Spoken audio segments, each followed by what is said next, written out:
Our keynote speaker is a strong advocate for free entrepreneurship education. He has an extensive government experience from the presidential management staff, the Department of Trade and Industry, to the National Economic Development Authority, NEDA, in the early part of his career, which provided him with a solid background on macroeconomic and industry development. His vast experience allowed him to adopt a more holistic trade approach when he moved to the private sector and became a top executive of a major Philippine food and beverage company for more than 2 decades. He has also garnered several awards, including the Honorary Agora in Nation Building Award in 2018, the 2016 Nation Builders Award for Government Service for his role as prime mover in the micro, small, and medium enterprise MSME development, and the Philippine Innovation Man of the Year Award in 2017 for the promotion of social entrepreneurship through innovation. Not only that, he received from President Duterte the Order of Sikatuna with the rank of Datu, one of the senior honors one can receive in the Philippines. I am talking about none other than our partner, the hardworking, indefatigable, walang kapagod-pagod, walang kakupas-kupas, ang Department of Trade and Industry Secretary Ramon Lopez. Gentlemen, let us give Secretary Ramon Lopez a big hand, our keynote speaker.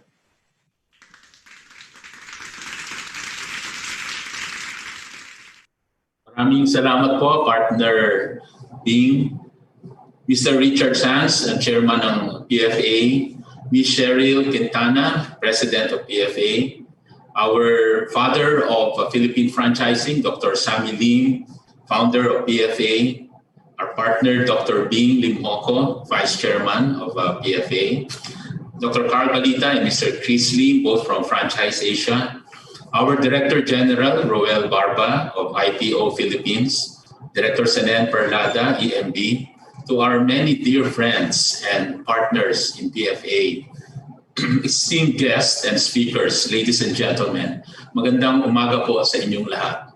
It is a great privilege to be joining you once again at the here in the Philippine Franchise Association, our partners for so many years, in empowering the nation to prosper, in giving hope for the Filipinos amidst these difficult times of COVID-19 pandemic. It gladdens us to know that the Philippine Franchise Association is working with us in government in helping others. Aside from taking care of your franchisees, the PFA continues to reach out to those affected and in need. And while many of you also have been affected by the pandemic, you're still extending a helping hand to your peers and colleagues. Diyan po, maraming salamat po. But it's not surprising to know that PFA has always been at the forefront in helping our micro SMEs. As a prominent franchising organization in the country, PFA offers franchise models for both aspiring and current entrepreneurs, providing guidance on how to do it right, as well as how they can adjust and pivot during these times of crisis. The Department of Trade and Industry has always believed in franchising as a tried and tested model for entrepreneurship, especially during periods of uncertainty. More importantly, franchisors serve as big brothers and sisters to our entrepreneurs, and they've been a big help in DTI's micro SME development programs, like our mentorship initiatives during micro SME summits and the SME Roving Academy, as well as the Kapatid Mentor Me KMME program, which we do with Go Negosyo. On the part of government, we've been helping the local franchise industry by accelerating the exposure of your various franchise business models and brands worldwide with the help of our Philippine Trade and Investment Centers. We thank you also in joining us to proudly present Philippine franchise brands to the global market, including our overseas Filipinos abroad. Our government continues to create a more conducive environment to do business despite the pandemic.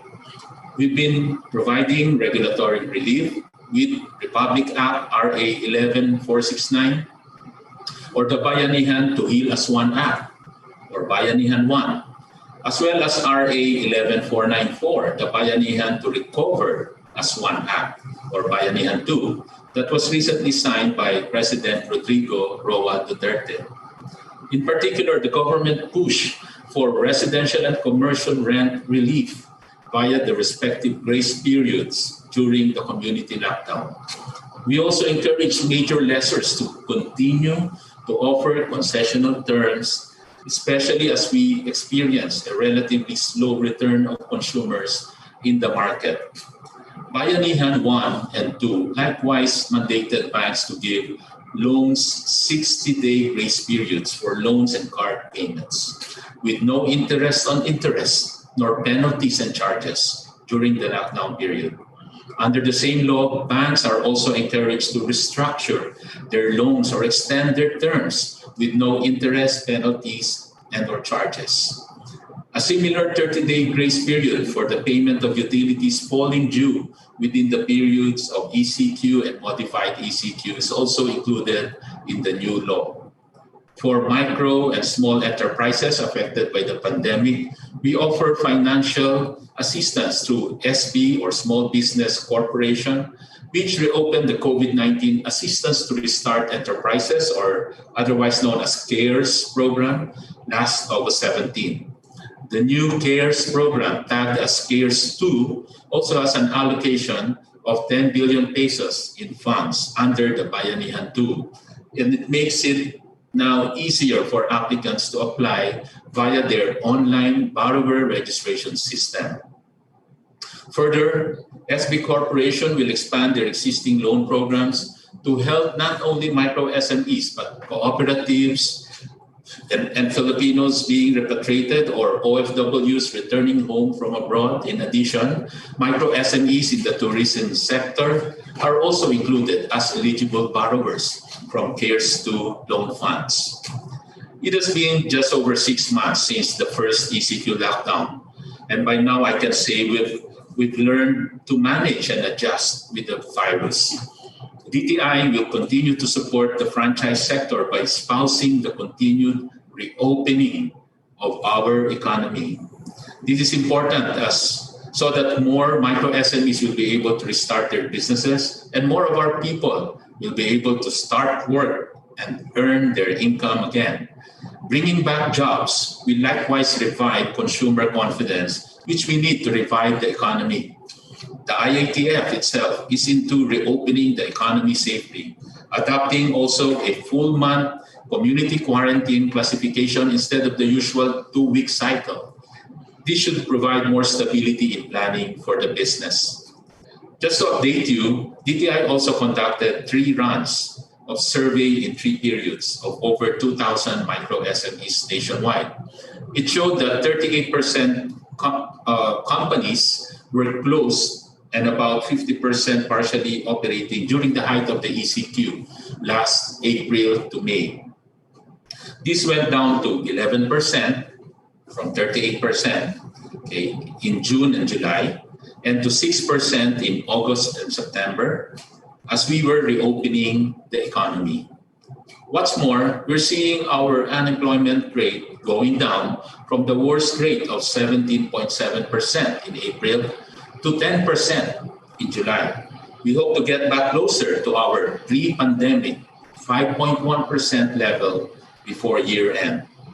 The Philippines manufacturing PMI also climbed back closer to 50, to the benchmark 50 index, up to 49.7 in June, from its record low of 31.6 in April.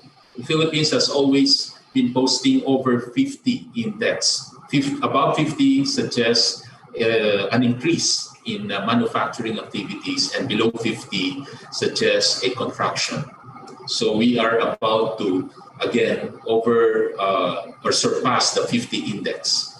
This reflected a recovery in our manufacturing indices as we ease down the community quarantine in several regions across the country.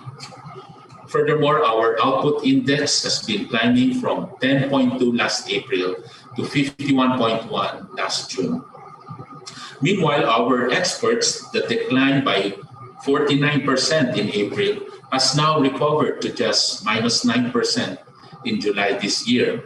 We hope to recover to positive growth territory by year end in the same way that we have been posting positive growth rates in 2019 as well as January and February before the lockdown this year. And we are one of the few countries, maybe one or two more countries, that have been just posting positive growth last year and early this year prior to pandemic. Moving forward, we hope that we will eventually rely less on determining a level of community quarantine and more on adopting specific measures, such as the use of more granular locking down whether a room, a section, a floor, a building, a street, or a barangay, depending on where the COVID-19 virus attack happens. More, and also doing more aggressive implementation of TITT, that is trace, isolate, test, and treat. In other words, to isolate the positives and allow those who are healthy to go back to work and restart the economy, which would bring back jobs and income opportunities. This is the only way to restore consumer confidence. As our situation improves, we hope to eventually allow the other age segments to go out and also move back curfew to the point of eliminating it altogether.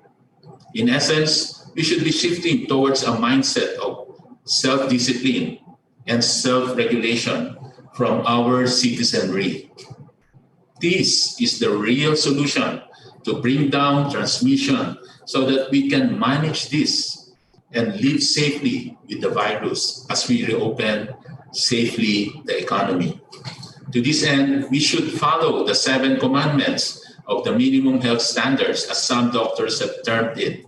These include wearing a face mask, wear a face shield, no talking, no eating, especially in public transportation, allow more ventilation, keep physical distance, frequent disinfection, and again, no symptomatic, which is similar to isolating the positives.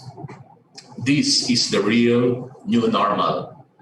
We are hopeful that the reported recovery momentum will lead our country towards full recovery by early next year.